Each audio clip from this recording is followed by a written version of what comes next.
Hi, in this video I'm going to show you how to pair the Hammer Solo 3.0 True Wireless Earbuds to a smartphone. It's actually pretty simple. First, you have to go to the Bluetooth settings page and turn on Bluetooth. In my case, Bluetooth is on, as you can see. I'm going to switch it off and I'm going to stay here for a while. Actually, I'm going to switch it back on. There you go. I will stay here for a while.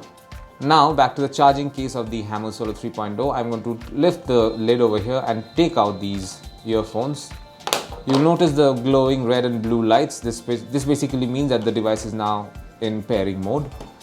I will go back to the Bluetooth settings page on my smartphone and look for new devices now and wait for it to appear. There you go, it's saying Hammer Solo 3.0. There you can see Hammer Solo 3.0. I'm going to click on that and I'm then going to click on pair. Now the device is paired. It should pair soon. There you can see it's saying 80% battery.